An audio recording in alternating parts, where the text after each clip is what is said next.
مرحبا أهلا النوادي.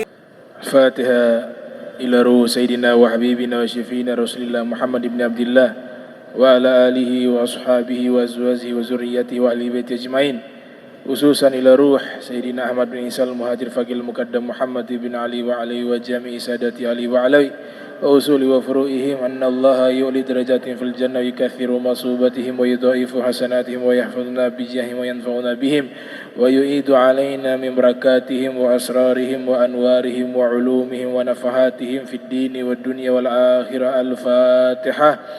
بسم الله الرحمن الرحيم. الحمد لله رب العالمين الرحمن الرحيم مالك يوم الدين إياك نعبد وإياك نستعين صراط المستقيم صراط الذين أنعمت عليهم غير المغضوب عليهم آمين. Kita bacakan surat Al-Fatihah diniatkan untuk kesembuhan Syekh Ali Jaber. Mudah-mudahan Allah angkat penyakitnya dengan berkah surat Al-Fatihah. Wa ila hadratin Nabi Al-Fatihah. Bismillahirrahmanirrahim. Alhamdulillahirabbil alamin arrahmanir rahim maliki yaumiddin iyyaka na'budu wa iyyaka nasta'in shiratal ladzina an'amta 'alaihim. Amin. Juga kita bacakan Fatihah khususnya kepada para ustadz-ustadz kita agar dipanjangkan umurnya, diberikan kesehatan, dan juga kepada kita semua yang hadir. Bijahin Nabi wa alin Nabi. Al-Fatihah. Bismillahirrahmanirrahim. Alhamdulillahirabbil alamin arrahmanir rahim maliki yaumiddin iyyaka na'budu wa iyyaka nasta'in shiratal mustaqim shiratal ladzina an'amta 'alaihim ghairil maghdubi 'alaihim waladdallin. Amin. Bismillahirrahmanirrahim. Assalamualaikum warahmatullahi wabarakatuh. Alhamdulillahi rabbil alamin. Allahumma salli wa sallim ala sayyidina Muhammadin wa ala alihi wa sahbihi ajma'in. Amma ba'du. Ya man huwa fi uluwihi kain, ya man huwa fi fili hamid, ya man huwa fi majrimatin. Allahumma akrimna binuril fahmi wa akhrizna min zulumatil wahmi warzuqna fahman nabiyyin wa hifdzal mursalin wa ilhama malaikatil muqarrabin. Rabbana zidna ilman wa fahma wa aqla ya akramal akramin bihaqqi sayyidina Muhammadin khatamil anbiya'i wal mursalin ya rahman ya rahim. Wa sallallahu ala sayyidina Muhammadin wa ala alihi wa sahbihi wa barak wa sallama walhamdulillahi rabbil alamin. Alhamdulillah, puji syukur kehadirat Allah, salawat dan salam senantiasa tercurahkan kepada junjungan mulia Nabi kita tercinta Sayyiduna wa Maulana Muhammad sallallahu alaihi wa alihi wa barak wasallam beserta segenap keluarga beliau, sahabatnya dan umatnya. Yang saya muliakan, yang saya hormati guru kita bersama Al-Ustadz Soleh Sakola beserta Bapak Abdu dan seluruh para asatidzah di Masjid Al-Munawwar dan pengurus-pengurusnya, dan juga kepada seluruh jamaah yang alhamdulillah di malam hari ini kita kembali berkumpul di masjid yang insyaallah dirahmati Allah Subhanahu wa taala. Qala muallif rahimahumullah wa rawaina fi kitab Ibni Sunni an Bilal radhiyallahu taala anhu qala kana Rasulullah sallallahu alaihi wasallam idza kharaja ila sholati qala bismillah amantu billah tawakkaltu ala Allahi la hawla wa la quwwata illa billah. Allahumma bihaqqi sa'ilin alayka wa bihaqqi makhraji hadha fa inni lam akhrujhu ashiran wala batiran wala riya'a wala sum'ah. Kharajtu ibtigha'a mardatik wattiqa'a sakhatik. As'aluka an tu'idhani minan nar wa tudkhilanil jannata. Hadithun dha'ifun ahadu ruwatihi al-Wazi' ibn Nafi' al-Ukaili wa huwa muttafaqun ala dha'fihi wa annahu munkarul hadith. Al-Imam An-Nawawi beliau mengutip riwayat di dalam kitabnya Ibnu Sunni dari Sayyidina Bilal radhiyallahu taala anhu berkata, kana Rasulullah sallallahu alaihi wasallam, adalah nabi kita Rasulullah sallallahu alaihi wasallam, idza kharaja ila shalah, apabila beliau keluar hendak untuk melaksanakan salat, beliau membaca doa bismillah amantu billah tawakkaltu 'ala Allah, yaitu dengan menyebut nama Allah, aku beriman kepada Allah dan aku bertawakal kepada Allah. La haula wala quwwata illa billah, tiada daya dan kekuatan kecuali dari Allah.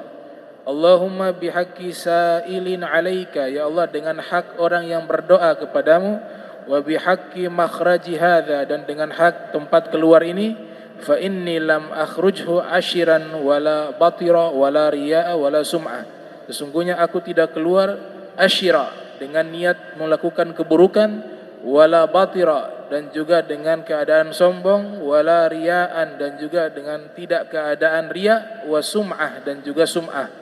Kharajtu, aku keluar untuk ibadah, ibtigha'a mardatik, untuk mencari keridhoanmu, wattiqa'a sakhatik, dan menjauhi atau menghindar dari kemurkaanmu. As'aluka an tu'idhani minan nar, aku meminta kepadamu agar engkau lindungi aku minan nar, dari api neraka, wa tudkhilanil jannata, dan engkau masukkan aku ke dalam surga. Nah, ini hadis dhaif, hadis yang lemah, tapi untuk mengamalkan itu diperbolehkan dalam fadilah amal. Salah satu periwayatnya bernama Al-Wazi' bin Nafi'. Nah, ini yang lemah, bukan, jadi pemahaman hadis lemah ini yang bermasalah bukan hadisnya Nabi, bukan, tapi yang meriwayatkan. Kata Imam Nawawi, salah satu periwayat Al-Wazi' bin Nafi' ini dikatakan lemah. Jadi lemah bukan berarti palsu. Kalau palsu namanya hadis maudhu'. Lemah ini periwayatnya di bawah periwayat yang kuat hafalannya, misalnya. Periwayatnya di bawah standar periwayat-periwayat yang sahih. Nah, ketika di bawah standar tersebut, derajatnya turun. Dari sahih bisa ke hasan, kurang dari periwayat hasan jatuh kepada dhaif. Nah, ketika hadis dhaif, maka kesepakatan mayoritas para ahli hadis menyatakan bisa digunakan di dalam fadilah amal. Namun tidak bisa digunakan di dalam masalah akidah atau masalah hukum halal dan haram. Kemudian hadis dhaif tersebut tidak bertentangan dengan Al-Quran dan hadis-hadis yang lainnya. Makanya Imam Suyuti memberikan 5 syarat. Hadis dhaif itu bisa kita amalkan dengan 5 syarat. Yang pertama, hadis dhaif tidak membahas tentang masalah akidah. Kalau berkaitan tentang masalah akidah, masalah keyakinan, maka hadisnya harus yang sahih atau hasan. Yang kedua, hadis dhaif tersebut tidak membahas tentang hukum halal, haram, wajib, dan seterusnya. Yang ketiga, dhaifnya tidak terlalu dhaif. Dhaifnya tidak terlalu dhaif. Jadi dhaif juga ada tingkatan, ada yang makbul, ada yang mardud, ada yang diterima, ada yang ditolak. Nanti yang ditolak inilah mereka kategorikan hadis palsu. Yang keempat, hadis dhaif tersebut berada di bawah naungan Al-Quran dan naungan hadis-hadis yang lebih sahih. Maksudnya adalah hadis dhaif tersebut substansinya itu sama dengan isi Al-Quran dan sama dengan hadis-hadis Nabi yang lainnya. Seperti ini kan, isinya tidak ada yang kontradiktif, semuanya baik. Yang kelima, tidak ada kontradiksi dengan hadis-hadis yang lainnya. Nah, 5 syarat ini kalau sudah terpenuhi, maka hadis dhaif tersebut bisa kita amalkan. Ibnu Hajar Al-Asqalani yang lahir tahun 773 Hijriah, meninggal 852 Hijriah, beliau menambahkan lagi. Beliau menambahkan syarat, ketika mengamalkan dia tahu ini dhaif. Dia amalkan, dia tahu itu dhaif. Yang kedua, kata Ibnu Hajar, dia tidak mempublikasikan, mengatakan kepada orang kalian harus melakukan ini. Padahal hadis yang diambil hadis dhaif. Dan dihimpun seluruhnya ada 7 syarat. 5 dari Imam Suyuti, 3 dari Ibnu Hajar, yang satunya sama seperti Suyuti, yang 2-nya beda. Jadi semuanya itu ada 7. Ini adalah salah satu riwayat dhaif, namun sering digunakan oleh para ulama di dalam kitab-kitab mereka, yaitu doa ketika hendak keluar dari rumah menuju untuk sholat ke masjid. Diawali dengan kata Bismillah, dengan menyebut nama Allah. Amantu billah, aku beriman kepada Allah subhanahu wa ta'ala. Amantu billah. Kemudian tawakkaltu ala Allah, aku berserah diri kepada Allah subhanahu wa ta'ala. La hawla wa la quwwata illa billah. Allahumma bihaqqi sa'ilin alaika wa bihaqqi makhraji hadha fa inni lam akhrujhu ashiran wala batiran wala riyaan wala sum'atan. Kharajtu ibtigha'a mardatik wa ibtiqa'a sakhatik. As'aluka an tu'idhani minan nar wa tudkhilanil jannata. Ini doanya ketika hendak keluar dari rumah ingin menuju ke masjid. Di sini setelah diawali dengan nama Allah, karena di dalam hadis Nabi Muhammad SAW, seluruh perkara baik jika tidak diawali dengan Bismillahirrahmanirrahim maka keberkahannya akan berkurang. Salah satu amalan terbaik adalah hendak menuju ke masjid, sehingga diawali dengan Bismillah. Kullu amrin dzibalin la yubda'u bi Bismillahirrahmanirrahim fahuwa aqta. Nabi SAW bersabda, setiap perkara yang baik tidak diawali dengan Bismillahirrahmanirrahim maka keberkahannya terputus. Aqta maknanya terputus, maknanya adalah keberkahan terputus. Sebagaimana yang dijelaskan oleh Profesor Dr. Al-Muhaddis As-Sayyid Muhammad bin Alwi bin Abbas Al-Maliki dalam kitabnya. Kemudian berikutnya amantu billah, aku beriman kepada Allah. Kul amantu billah thumma istaqim. Nabi katakanlah aku beriman kepada Allah, kemudian istiqamah. Di dalam kitab Tajul Arus min Jawahiril Qamus, disusun oleh Syekh Muhammad Murtada Az-Zabidi. Jadi kitab tersebut ada 42 jilid tentang kosakata bahasa Arab. Beliau pakar bahasa, khususnya bahasa Al-Quran, dan juga seorang sufi. Beliau mensarahkan kitab Ihya Ulumuddin karya Al-Imam Al-Ghazali, judulnya Ithaf Sadatil Muttaqin. Syekh Muhammad Murtada Az-Zabidi di dalam kitabnya mengatakan iman itu diambil dari kata aman. Iman itu diambil dari kata aman. Kenapa diambil dari kata aman? Ketika kita sudah beriman kepada ajaran Nabi kita Muhammad sallallahu alaihi wasallam, kita sudah masuk di dalam jaminan keamanan dari azabnya Allah. Sehingga iman dan aman dua hal yang tidak bisa dipisahkan. Orang yang belum beriman kepada Nabi Muhammad SAW, dia belum aman. Tapi ketika sudah beriman, dia sudah mendapatkan jaminan keamanan dari azab Allah, dengan catatan keimanan tersebut harus diimplementasikan, harus dibuktikan dengan amal. Ada riwayat hadis Nabi kita Muhammad SAW, para ulama hadis menamakan al-musalsalatu dzahabiyah, hadis rantaian emas, mata rantai emas. Dua orang ulama hadis, yang satu bernama Abu Zur'ah dan yang satunya bernama Al-Imam Muhammad At-Tusi. Ketika datang Al-Imam Ali Ridha ibn Musa Al-Kazim datang ke kota namanya Naisabur, maka penduduk negeri Naisabur ini mendengar kedatangannya Al-Imam Ali Ridha. Mereka seluruhnya berkumpul menyambut kedatangan Imam Ali Ridha. Al-Imam Ali Ridha ini ayahnya adalah Al-Imam Musa Al-Kazim. Ayah Musa Al-Kazim adalah Imam Ja'far Shadiq. Ayah dari Imam Ja'far Shadiq adalah Al-Imam Muhammad Al-Baqir. Ayah dari Imam Muhammad Al-Baqir adalah Al-Imam Ali Zainul Abidin. Ayah dari Imam Ali Zainul Abidin adalah Imam Husain. Ayah dari Imam Husain adalah Al-Imam Ali bin Abi Thalib karramallahu wajha. Istri beliau adalah Sayyidah Fatimah Az-Zahra alaihassalam.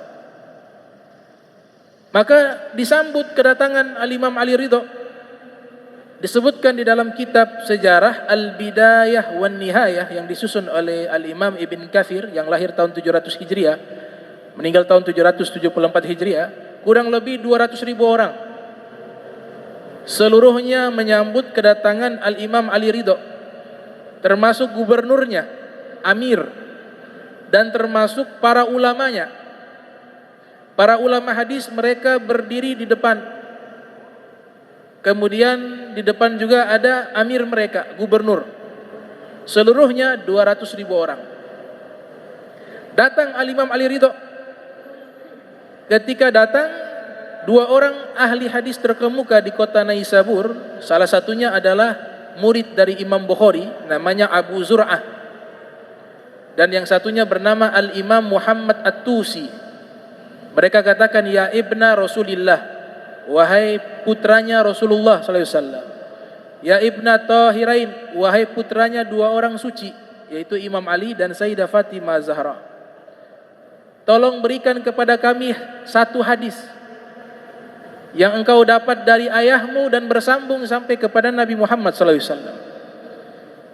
Maka gubernur menyediakan kertas beserta tinta yang cairan tintanya terbuat dari campuran emas. Kemudian Al-Imam Ali Ridho mengatakan, haddatsani Abi Musa Al-Kadzim, ayah saya Musa Al-Kadzim meriwayatkan kepada saya. An abihi, dari ayahnya Al-Imam Ja'far As-Shadiq. An abihi, dari ayahnya Al-Imam Muhammad Al-Baqir. An abihi, dari ayahnya Al-Imam Ali Zainul Abidin. An abihi, dari ayahnya Al-Imam Al-Husain. An abihi, dari ayahnya Al-Imam Ali bin Abi Thalib. Qal, Imam Ali berkata, haddatsani habibi wa qurratu aini. Bersabda kepadaku penyejuk hatiku dan kekasihku Nabi Muhammad sallallahu alaihi wasallam. Qal, kemudian Nabi berkata, haddatsani Jibril. Jibril menyampaikan kepadaku. Kemudian Jibril berkata, Israfil, Mikail menyampaikan kepadaku. Kemudian Israfil menyampaikan kepadaku dari Allah Subhanahu wa taala. Allah taala berfirman, kalimatul la ilaha illallah hisni, faman qalaha dakhala hisni wa man dakhala hisni amina min azabi. Kalimat la ilaha illallah adalah benteng pelindung. Siapa yang mengucapkan kalimat la ilaha illallah ditambah di dalam kitab Nuzhatul Muttaqin ma'a gharinih, beserta ikatannya. Apa ikatannya? Muhammad Rasulullah. Karena syahadat tanpa kesaksian kepada Nabi Muhammad tidak diterima. Syahadat itu sah ketika dia bersaksi kepada Allah dan bersaksi kepada Nabi Muhammad sallallahu alaihi wasallam. Siapa yang mengucapkan kalimat tersebut artinya sudah menjadi Islam, sudah masuk ke dalam agama Islam. Amina min azabi, dia aman dari azab. Ini korelasi antara iman dan aman. Jadi kita yang sudah masuk ke dalam agama Islam, kita disebut dengan muslim. Muslim satu orang, kalau muslimun banyak.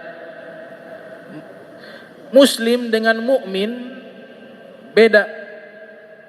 Orang yang mukmin sudah pasti muslim, tapi orang yang muslim belum tentu mukmin. Orang yang sudah Islam belum tentu beriman. Orang yang sudah beriman sudah pasti Islam. Di dalam surat Al-Hujarat ada asbabun nuzul menceritakan seorang baru masuk Islam, A'rabiyun, orang Badui, datang menemui Nabi Muhammad SAW. Dia mengatakan, aku beriman, kami beriman. Qalatil a'rab amanna. Baru masuk Islam dia katakan, ya Rasulullah, kami beriman. Kemudian Nabi Muhammad sallallahu alaihi wasallam mengatakan, Allah memerintahkan kul lam tu'minu. Wahai Nabi Muhammad, katakan kepadanya dia belum beriman. Walakin qulu aslamna. Jangan dulu bilang beriman, bilang dulu saya berislam. Aslamna. Ini ayat Al-Qur'an.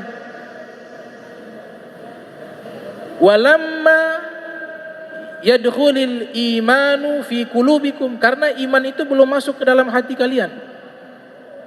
Jadi Islam dulu baru iman.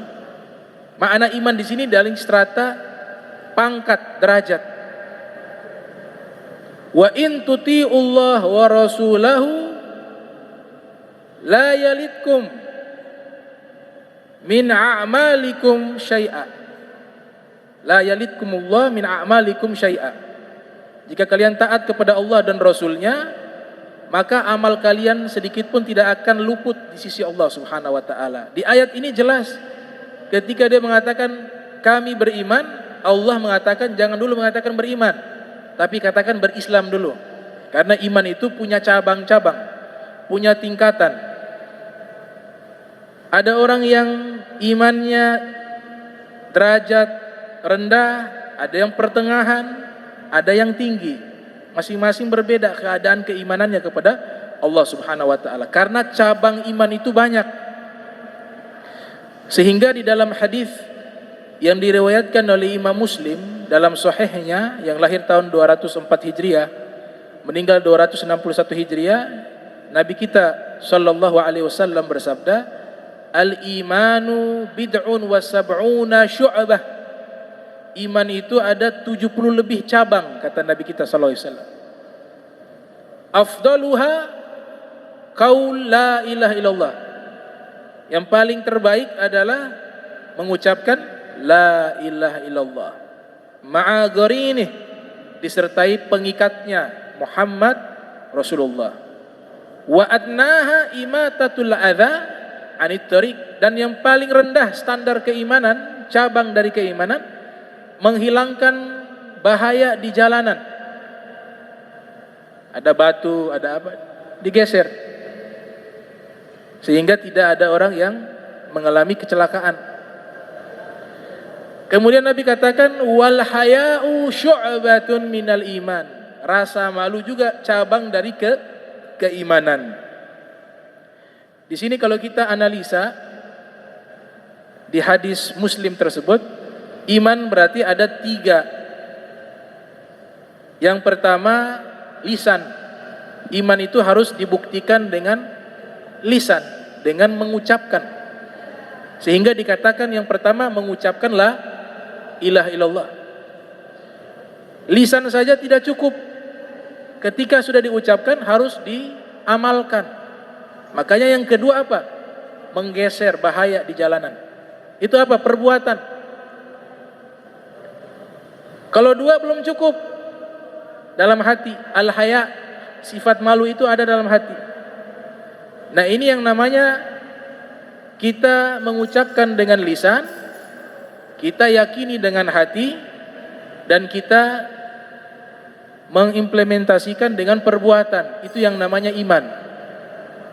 Ada riwayat dari Al-Imam As-Suyuti yang lahir tahun 849 Hijriah, meninggal tahun 911 Hijriah, dalam kitabnya Lubabul Hadis, yang riwayatnya bersambung kepada Al-Imam Ali bin Abi Thalib.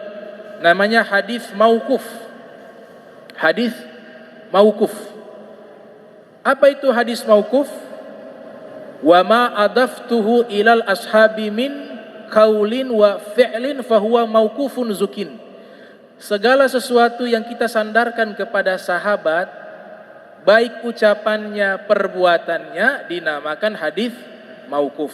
Kalau Nabi namanya hadis marfu. Imam Ali bin Abi Thalib mengatakan, al-iman takrir bil lisan wa tasdiq bil janan wa amalu bil arkan. Iman itu adalah diikrarkan dengan lisan, diyakini dan dibenarkan dengan hati, dan dibuktikan dengan amal perbuatan. Itu namanya al-iman.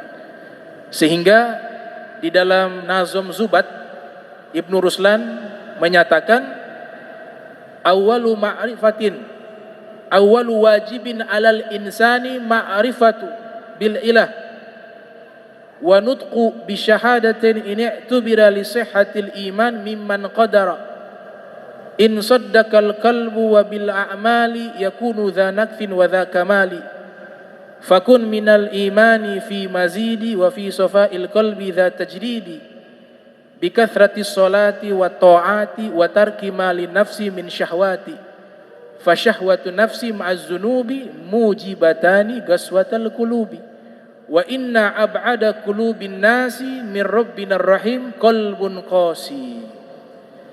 Imam Ruslan dalam kitab Zubat mengatakan awwalu wajibin alal insan ma'rifatul ilah bistiqan. Pertama kali yang wajib bagi manusia umat Islam harus mengenal Allah dengan keyakinan bistiqan. Wa nutqu, ini sebutkan nutqu. Wa nutqu bisyahadatin in i'tubira li sihhatil iman mimman qadara. Dan ketika dia bersyahadat maka harus diucapkan dengan lisannya dua kalimat syahadat tersebut bagi yang mampu. Makna yang mampu, ada yang bisu, gak bisa. Berarti ditulis. Inna kitabata ahadu lisanain. Imam Ghazali katakan tulisan itu adalah wakil dari lisan. Kalau memang tidak bisa berbicara. Itu bagian dari keimanan, dilafatkan. In saddaqal qalbu wa bil a'mali. Kemudian hati membenarkan, bukan hanya mengucap. Hati meyakini dan membenarkan. Wabil a'mali, kemudian dibuktikan dengan amal. Yakunu dha nakfin wa dha kamali. Dan iman ini dia bisa menurun, berkurang, juga bisa sempurna, bisa naik.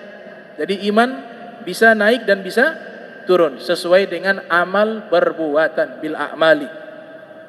Yakunu dha nakfin wa dha kamali fakun minal imani fi mazidi.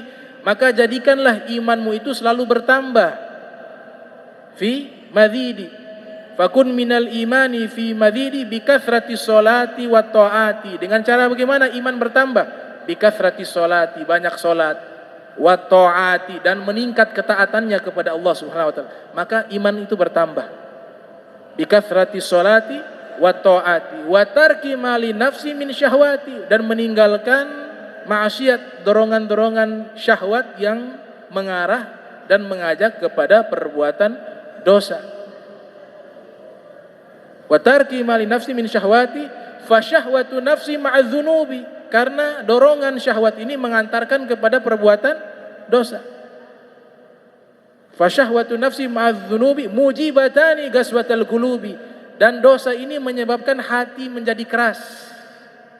Wa inna ab'ada qulubin nasi min rabbinar rahim qalbun qasi, dan manusia yang paling jauh dengan Allah adalah manusia yang hatinya paling keras.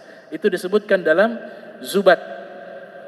Jadi kalau kita pelajari ilmu teologi, ilmu tauhid, ilmu akidah, ilmu teologi, memang terjadi khilaf tentang masalah keimanan. Ada kitab kurang lebih hampir 900 lembar, judulnya Al-Milal wan Nihal, karya Al-Imam Syiristani, mengatakan kaum Khawarij dan Mu'tazilah, mereka ini meyakini keimanan itu dia statis, tidak naik tidak turun. Namun kalau buat dosa besar jadi kafir. Makanya kaum Khawarij kan ekstrim, gulu. Sudah keluar dari, menurut mereka sudah keluar dari ajaran Islam, sudah melakukan dosa, bagi mereka sudah halal darahnya untuk ditumpahkan. Awalnya Khawarij. Kenapa? Karena pemahaman keimanannya kalau buat dosa besar kafir. Itu kaum Khawarij dengan sebagian dari Mu'tazilah. Ada juga yang berpendapat iman itu tidak naik, tidak turun. Dia stabil. Walaupun bikin dosa besar, tidak ada pengaruh dengan keimanan. Karena amalan itu yang dinilai hati, bukan amal fisik. Ini juga ada di dalam firqah Islam namanya Murji'ah.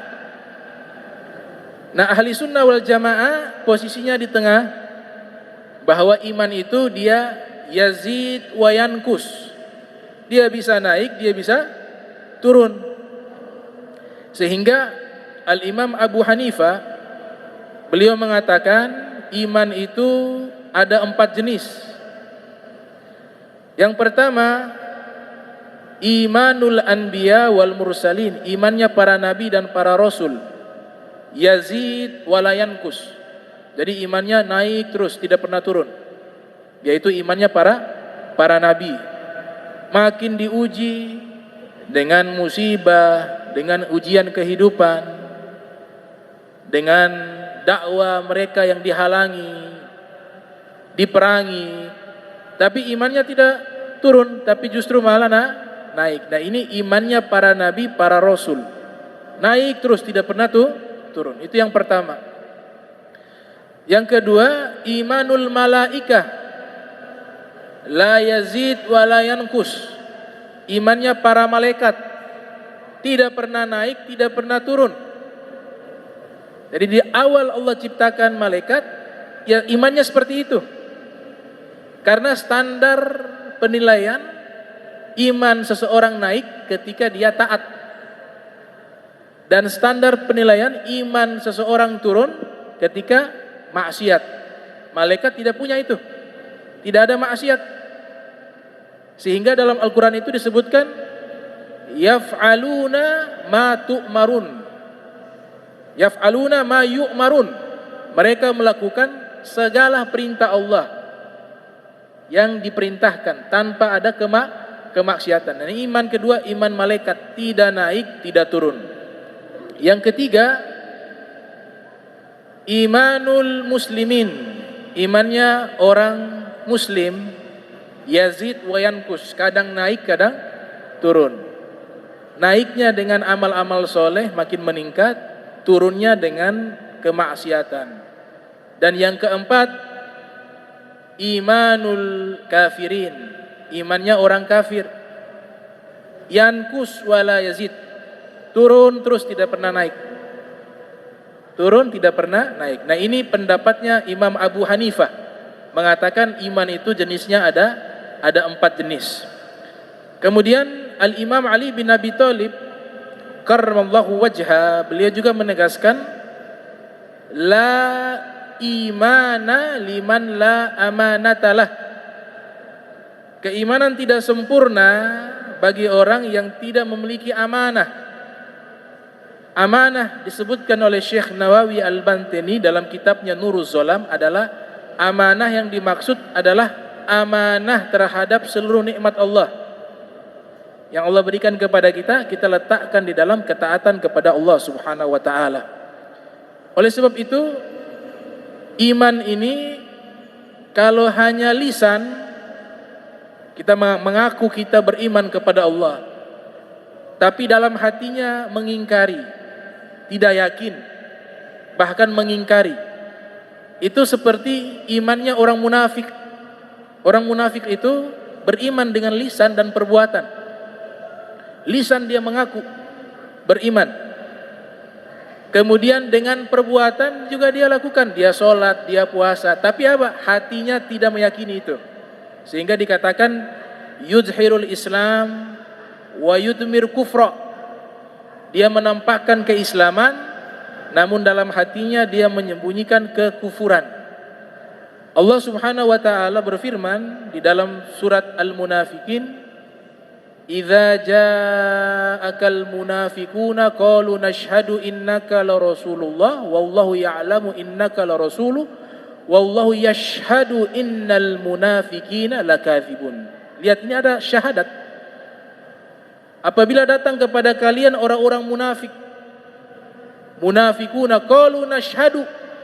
Apa orang munafik mengatakan? Kami bersaksi wahai Rasulullah, Allah adalah Tuhan kami, engkau adalah nabi kami.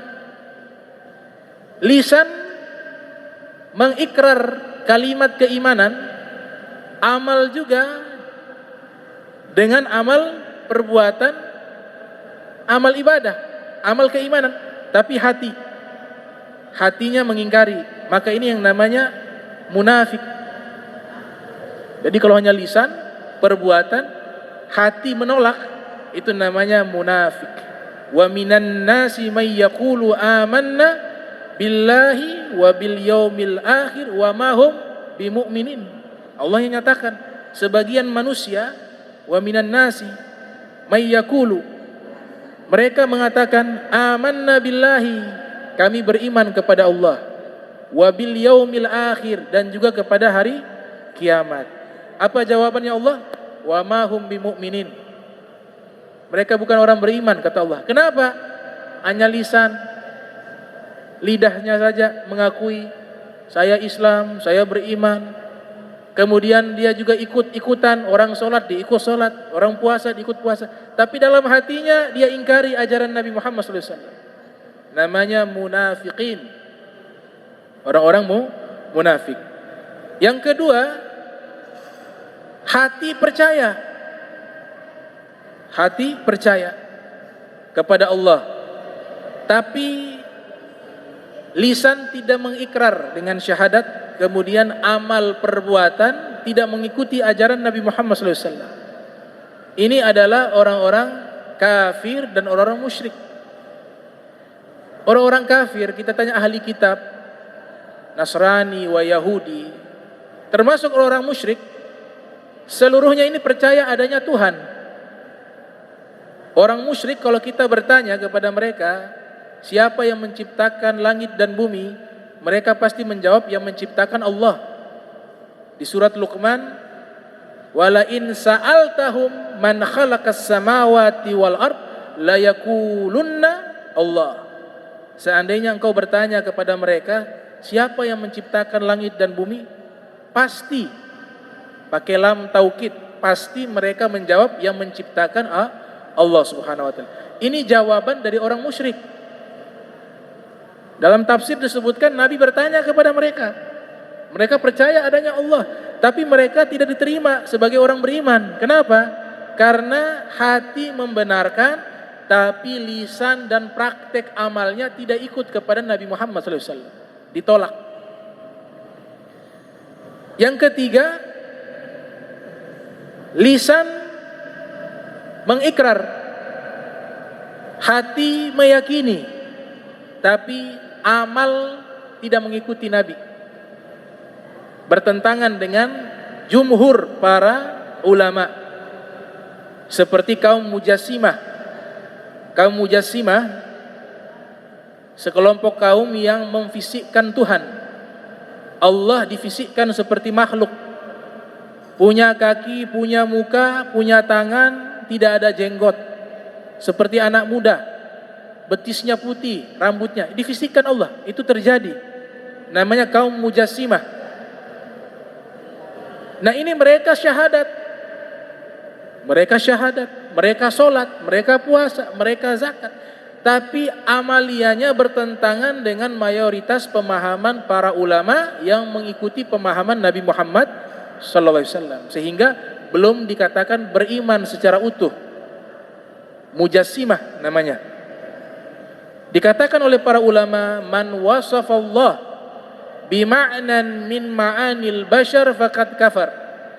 Siapa orang yang mensifati Allah dengan sifat makhluk, diserupakan Allah dengan sifat makhluk, maka dia telah keluar dari agama Islam. Itu berkata Al-Imam At-Tahawi dalam kitab akidahnya beliau. Juga berkata Al-Imam Abu Hanifah dalam kitab Al-Fiqhul Akbar.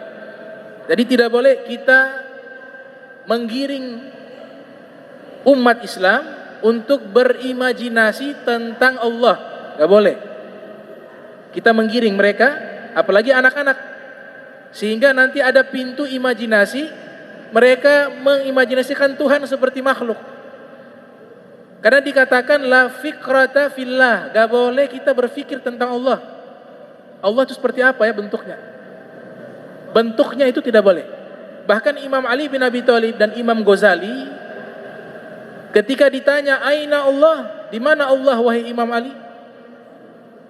Imam Ali mengatakan innal ladzi ayyana aina fala yuqalu lahu aina. Allah yang menciptakan di mana, maka tidak layak kita mengatakan Allah di mana. Kemudian ditanya lagi, kaifa Allah? Terus Allah bagaimana? Imam Ali menjawab, innalladzi kayyafa kaifa fala yuqalu lahu kaifa. Allah yang menciptakan bagaimana, maka tidak layak mengatakan Allah itu bagaimana. Imam Ghazali juga demikian. Ketika Imam Zamakhsyari bertanya tentang Ar-Rahman tsumma istawa 'alal arsy. Ar-Rahman istawa 'alal arsy. Ar-Rahman tsumma istawa 'alal arsy. Allah yang Maha Penyayang bersemayam di atas arsy. Ini terjemahan bebasnya. Kemudian Imam Ghazali katakan, engkau tidak pantas mengsifati Allah dengan di mana dan bagaimana. Sedangkan dirimu saja tidak tahu di mana jiwamu berada. Kita punya jiwa, punya ruh. Tapi apakah kita tahu ruh itu dia menempati di mana? Apakah di hati kita, di jantung kita? Ada, tapi kita tidak tahu di mana. Kalau ruh saja makhluk kita tidak tahu letaknya berada di mana, bagaimana dengan Allah? Wa huwa muqaddasun an dzalik, maka dia suci dari tempat dan di mana dan bagaimana. Itu kata Imam Al-Ghazali rahimahumullah. Nah, ini akidah tentang keimanan. Kemudian orang ketika sudah mencapai cabang-cabang keimanan secara utuh, kita sering mendengar hadis Nabi selalu mengatakan la yu'minu ahadukum, la yu'minu ahadukum, la yu'minu ahadukum, la yu'minu ahadukum hatta akuna ahabba ilaih, la yu'minu ahadukum hatta yuhibba li akhihi ma yuhibbu li nafsihi, la yu'minu ahadukum hatta yu'minu bima ji'tu bih. Banyak hadis Nabi katakan la yu'minu ahadukum. Ini maknanya bukan berarti tidak beriman kalian, karena kita sudah Islam. Islam artinya sudah masuk ke wilayah mendekati keimanan yang sempurna. Tapi maksud di situ adalah la kamilatal imani, tidak sempurna keimanan seseorang di antara kalian. Kenapa Nabi menggunakan tidak sempurna keimanan seseorang di antara kalian? Karena tadi iman itu bercabang-cabang. Ada yang dapat mungkin sudah 20 cabang keimanan, ada yang juga memiliki 30 cabang keimanan, ada yang juga memiliki 70 lebih cabang keimanan. Masing-masing punya kualitas keimanan yang berbeda. Sehingga ulama-ulama terdahulu, mereka jika mengarang kitab tentang masalah-masalah keimanan selalu memberikan judul dengan kata iman. Seperti Imam Baihaqi yang lahir tahun 384 Hijriah, meninggal 456 Hijriah, menyebutkan iman, kitabnya Syu'bul Iman. Nama kitabnya Syu'bul Iman, cabang-cabang keimanan. Imam Bukhari juga di bab awal dalam kitab hadis beliau apa? Kitabul Iman, kitab tentang iman. Imam Muslim dalam sahihnya juga menyebutkan satu bab khusus, Kitabul Iman, kitab tentang iman. Bahkan disyarahkan oleh Ibnu Munzir dalam kitabnya Syarah Kitabil Iman. Artinya iman ini sangat penting sehingga para ulama menempatkan jadi satu pembahasan utama di dalam keimanan kita kepada Allah. Secara global kita ini harus beriman kepada 6 sebagaimana rukun, namanya rukun iman, arkanul imani sittatun. Rukun iman ada 6, antu'mina billahi wa malaikatihi wa kutubihi wa rusulihi wa bil yaumil akhiri wa bil qadari khairihi wa syarrihi minallahi subhanahu wa ta'ala. Yang pertama, antu'mina billah, beriman kepada Allah. Antu'mina billahi wa malaikatihi, kemudian kepada malaikat. Antu'mina billahi wa malaikatihi wa kutubihi, kepada kitab-kitabnya Allah. Wa rusulihi, yang keempat para rasul. Yang kelima hari kiamat. Yang keenam takdir baik dan buruk. Nah, ini keimanan secara global. Kalau rukun Islam 5, rukun iman 6, rukun ihsan, rukun ihsan, al-Islam, al-iman, al-ihsan. Rukun agama, arkanuddin ada 3. Rukun agama itu 3, Islam, iman, ihsan. Nah, itu kitab fikih dasar tentang masalah keimanan.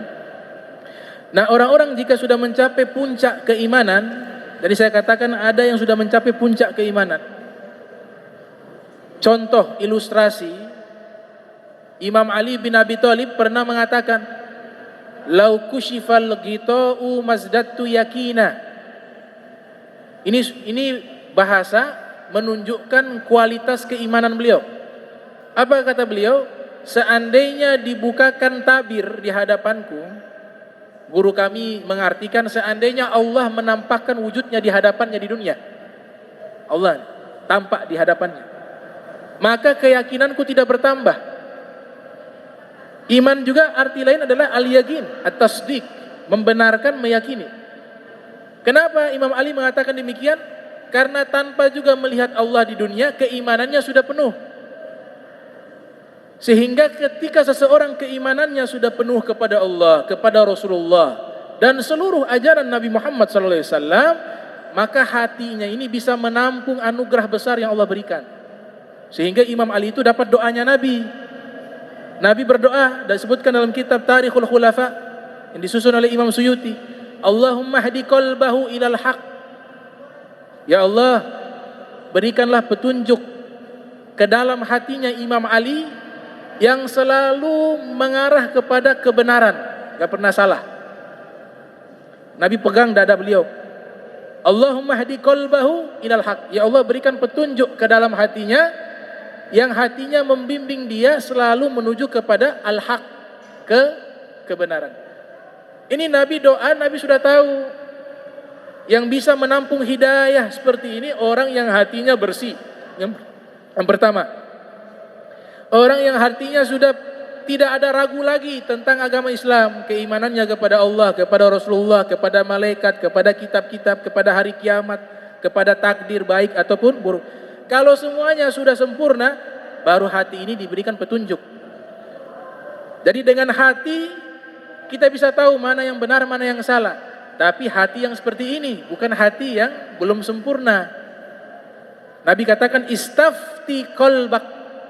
Istafti qalbak. Ada seorang sahabat bertanya, ya Rasulullah, kebenaran itu seperti apa? Kata Nabi, istafti qalbak, tanya hatimu. Ini maknanya hati yang sudah mencapai puncak keimanan. Hati yang sudah bersih daripada noda-noda penyakit hati. Sehingga Imam Ahmad bin Hanbal dalam kitab Tarikhud Dimashqi ini susunan Ibnu Asakir meriwayatkan Imam Ahmad bin Hanbal yang lahir tahun 164 Hijriah meninggal 241 Hijriah mengatakan lam yazal Ali bin Abi Thalib ma'al haq wal haq ma'ahu haitsukan. Senantiasa Imam Ali bersama kebenaran dan kebenaran bersamanya, tidak pernah berpisah. Karena tadi hatinya sudah penuh dengan keimanan, kemudian hatinya ini sudah bersih dan sudah siap menampung hidayah dari Allah Subhanahu wa taala. Ini contoh yang pertama. Contoh yang kedua, Sayyidina Umar bin Khattab termasuk juga sahabat yang punya keimanan yang sangat tinggi. Keimanan yang sangat tinggi. Ketika seseorang hatinya sudah bersih, kemudian dipenuhi dengan imannya kepada Allah dan Rasulullah SAW, dengan segala ajaran Nabi yang Nabi bawa, maka lisan dan hatinya akan dibimbing kepada kebenaran. Seperti Imam Ali tadi. Sayyidina Umar juga sama. Nabi SAW bersabda, Inna Allah ja'alal haq ala lisani Umar wa qalbi. Allah Subhanahu wa ta'ala menjadikan kebenaran di atas lisannya Umar bin Khattab dan hatinya. Jadi apa yang beliau sampaikan dengan lisannya selalu berada pada kebenaran. Karena tadi hatinya sudah dibukakan oleh Allah Ta'ala karena keimanannya sempurna, tidak ada syak, tidak ada raib, keraguan. Makanya mukaddimah Al-Quran itu kan disebutkan la raiba fihi. Alif lam mim dzalikal kitabu la raiba fihi hudal lil muttaqin. Tidak ada keraguan baru dapat petunjuk. La raib artinya tidak ada keraguan. La raiba fihi baru hudal lil muttaqin. Huda lil muttaqin, petunjuk bagi orang bertakwa. Dengan syarat apa? La raiba. Keraguan ini dihapus. Ragu, yakin harus 100%. Yakin kepada Allah, yakin kepada Rasulullah, kepada malaikat, kepada rizki, kepada takdir, kepada qada, kepada hari kiamat. Semuanya hati ini diyakini seutuhnya, la raiba fihi, baru dikasih hudal lil muttaqin, dikasih petunjuk menuju ke tangga orang bertakwa. Masih menuju, belum menjadi orang bertakwa. Jadi gak ada yang bisa menjamin inna akramakum indallahi atqakum, sesungguhnya yang paling mulia di sisi Allah yang paling bertakwa. Apakah kita bisa menilai diri kita paling bertakwa? Karena yang menilai takwa itu bukan makhluk. Bukan manusia menilai kita bertakwa, tidak. Yang menilai takwa itu Allah Subhanahu wa taala. Satu-satunya manusia yang paling bertakwa dan diakui oleh Allah adalah Nabi Muhammad sallallahu alaihi wasallam. Nabi katakan inni atqakum lillah. Saya ini paling bertakwa kepada Allah, kata Nabi Muhammad sallallahu alaihi wasallam. Sehingga Sayyidina Umar bin Khattab ketika keimanannya sudah penuh, apa yang terjadi? Di dalam hadis Sahih Bukhari, wahyu belum turun, beliau memberikan saran kepada Nabi, Allah membenarkan sarannya lewat wahyu. Beliau katakan wafaqtu Rabbi fi thalath. Saya punya saran, punya usulan, punya pemikiran. Saya sampaikan kepada Nabi, Allah membenarkan dengan wahyu. 3, kata Sayyidina Umar bin Khattab. Yang pertama kata beliau, qultu ya Rasulullah lawittakhadna maqam Ibrahim musalla. Wahai Nabi Muhammad, bagaimana ini kalau makomnya Ibrahim, tempat pijakan kaki Nabi Ibrahim ini, kita jadikan tempat sholat. Ini ayat belum turun. Sayyidina Umar hanya memberikan saran kepada Nabi Muhammad SAW. Apa yang terjadi? Nabi menunggu wahyu. Ternyata Allah wahyukan.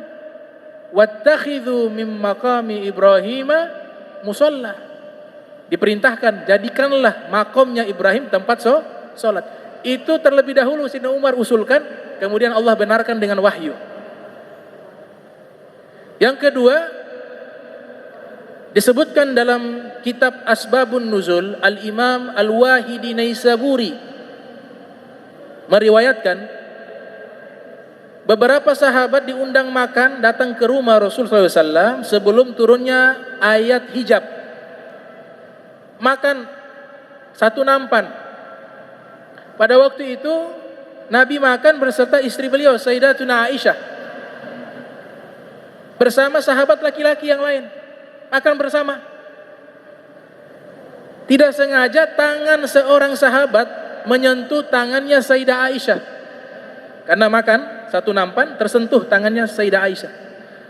Dalam hati Nabi tidak senang dengan hal itu, tidak suka tangan istri beliau tersentuh dengan laki-laki yang lain. Maka Sayyidina Umar bin Khattab lihat wajahnya Nabi ekspresi kemarahan.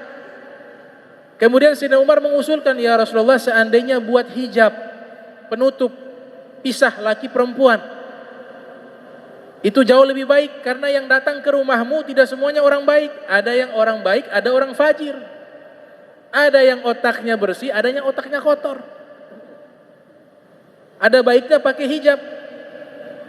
Itu saran dari Sayyidina Umar bin Khattab. Fanajalat ayatul hijab. Maka Allah menurunkan wahyu membahas tentang hijab, membenarkan apa yang diusulkan oleh Sayyidina Umar bin Khattab radhiyallahu taala anhu wa arda. Kemudian yang ketiga, istrinya Nabi ini protes ke Nabi. Istri-istrinya Nabi protes ke Nabi. Sebagian di antara mereka saling cemburu. Akhirnya demo. Nabi didemo oleh istri-istrinya. Pernah Ketika Nabi didemo oleh istri-istri beliau 9, datanglah mertua sekaligus sahabat, karena Sayyidina Umar juga mertua Rasulullah, Sayyidina Abu Bakar juga mertuanya Rasulullah SAW. Datang. Apa yang terjadi? Sayyidina Umar marah. Kemudian Sayyidina Umar mengatakan kepada istri-istrinya Nabi, kalau kalian seperti ini, mendingan nanti Allah perintahkan Nabi ceraikan kalian. Nanti Allah ganti istrinya Nabi yang lebih baik dari kalian. Ancaman Sayyidina Umar bin Khattab. Tahu-tahu Allah wahyukan kepada Nabi isinya sama. Fa'asa rabbuhu. Boleh jadi rabbuhu, Allah subhanahu wa ta'ala, Tuhannya Nabi Muhammad SAW, in talaqakunna, mentalak kalian, ay yubdilahu azwajan khaira minkunna, dan nanti diganti oleh Allah istri-istri yang lebih baik dari kalian. Akhirnya tidak jadi semua, tidak jadi protes, minta maaf. Nah, ini kenapa Sayyidina Umar punya ucapan dibenarkan oleh Allah dengan wahyunya? Karena tadi hatinya ini sudah lain, sudah tidak seperti kita. Keimanannya la raiba fihi, udah gak ada ragu lagi, 100%, hati bersih, sehingga ucapan yang keluar tidak pernah bertentangan dengan kebenaran di sisi Allah subhanahu wa ta'ala. Kemudian yang berikutnya, yang membuktikan keimanan Sayyidina Umar bin Khattab sangat luar biasa, sangat sempurna, itu syaitan kalau lewat satu jalan, satu gang, di situ ada Sayyidina Umar, dia pilih jalan lain. Takut. Kenapa? Hakikatnya bukan dia takut kepada Sayyidina Umar.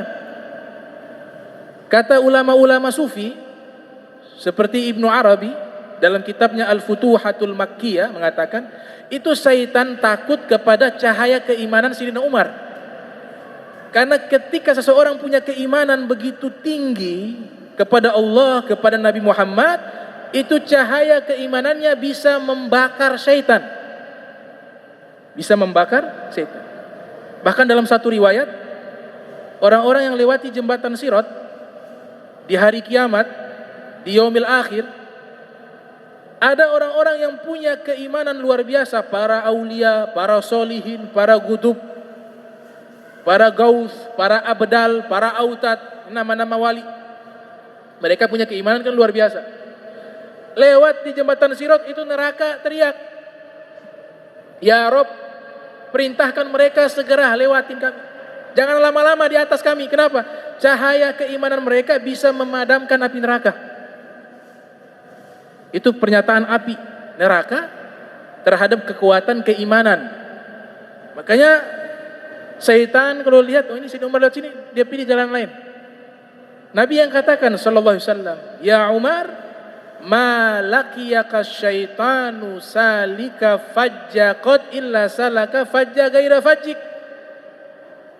Nabi bersabda, wahai Sayyidina Umar, tidaklah syaitan bertemu denganmu di satu jalan, melainkan pasti dia pilih jalan lain yang tidak engkau lewat di situ. Kenapa? Dia takut berpapasan dengan Sayyidina Umar bin Khattab radhiyallahu taala anhu wa arda. Kalau kita kan terbalik, takut sama syaitan. Syaitan dia takut. Ada kitab namanya Akamul Marjan fi Ahkamil Jan, tentang jin. Kitab tersebut membahas tentang jin. Ada sahabat bernama Abu Sa'id Al-Khudri. Abu Sa'id Al-Khudri radhiyallahu ta'ala anhu wa arda. Lihat bagaimana mereka ya, punya keimanan. Punya kebun korma.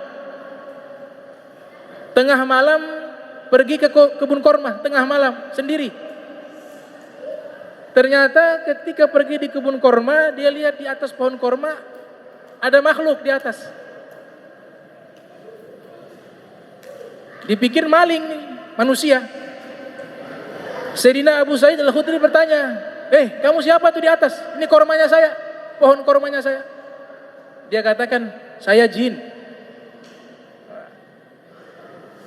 Apa yang terjadi? Dari mana asal, wahai jin? Asalmu dari mana? disebutkan dari satu tempat di sini. Kemudian disuruh, kau turun. Kalau tidak saya hantam kau. Itu jin turun. Ternyata memang jin, wujudnya bukan wujud manusia. Jin diusir. Itu sahabat. Kalau zaman sekarang, kalau kita yang kabur. Karena apa? Kekuatan keimanannya belum sama dengan mereka. Sayyidina Bilal, muazzin Nabi, pernah berkelahi dengan jin. Disebutkan di kitab Akamul Marjan fi Ahkamil Jan. Nabi SAW perintahkan, wahai Bilal, itu ada satu sumur. Tolong kau pergi ke sumur tersebut, ambil air, saya mau wudu, kata Nabi SAW. Maka Sayyidina Bilal pergi ke sumur tersebut, tahu-tahu sudah ada satu orang berdiri di depan sumur. Kata Sayyidina Bilal, saya mau minta air ini untuk wudunya Nabi Muhammad. Orang itu mengatakan, saya tidak izinkan. Sayyidina Bilal mengatakan harus, karena Nabi yang suruh. Akhirnya terjadi perkelahian. Tiba-tiba sudah, ini Bilal pukul dengan batu, mati. Pikirannya Bilal cari air saja, sudah tidak pikir yang mati. Karena perintah Nabi Muhammad SAW, diambil itu air, datang kepada Nabi Muhammad, ya Rasulullah ini air wudu. Nabi wudu, selesai wudu, Sayyidina Bilal lapor, ya Rasulullah tadi ada yang menghalangi saya mengambil air di sumur tersebut. Nabi katakan, saya sudah tahu itu. Engkau tahu wahai Bilal, itu adalah dari bangsa jin. Jin kafir. Kalau kau tidak percaya, sekarang kau kembali ke tempat tersebut, kau tidak akan temukan dia. Sayyidina Bilal kembali ke sumur itu. Sampai di tempat tersebut sudah hilang. Nah ini mudah-mudahan bisa meningkatkan keimanan kita kepada Allah dan kepada Rasulullah SAW. Kita diajarkan oleh Nabi kita Muhammad takut hanya kepada Allah Subhanahu wa ta'ala. La khawfun alaihim walahum yahzanun. Innama yakhshallaha min ibadihil ulama. Al-ilmu khasyatu kulluh yu'rafa bidhaka ahlu. Al-ilmu bil a'mali yazku wa bil ahwali wa laysa bil aqwali wa kathratil jidali. Allahumma jam'ana hadha jam'a marhuma wa tafarraqana min ba'di tafarraqa ma'asuma wa la tajal minna wa la minna syaqiyya wa la mahruma. Allahumma nadhih qulubana anit ta'alluqi biman dunak waj'alna min qaumin tuhibbuhum wa yuhibbunak subhanaka bihamdika asyhadu an la ilaha anta astaghfiruka wa atubu ilaih. Wa sallallahu alaihi wasallam Muhammadin wa ala alihi wa sahbihi wa barak wa sallam wa ila hadratin nabi Muhammad sallallahu alaihi wasallam. Al-Fatihah. Bismillahirrahmanirrahim. Alhamdulillahirabbil alamin. Subhanaka Allah ta'ala wa sallam. Alhamdulillah. Wassalamualaikum warahmatullahi wabarakatuh.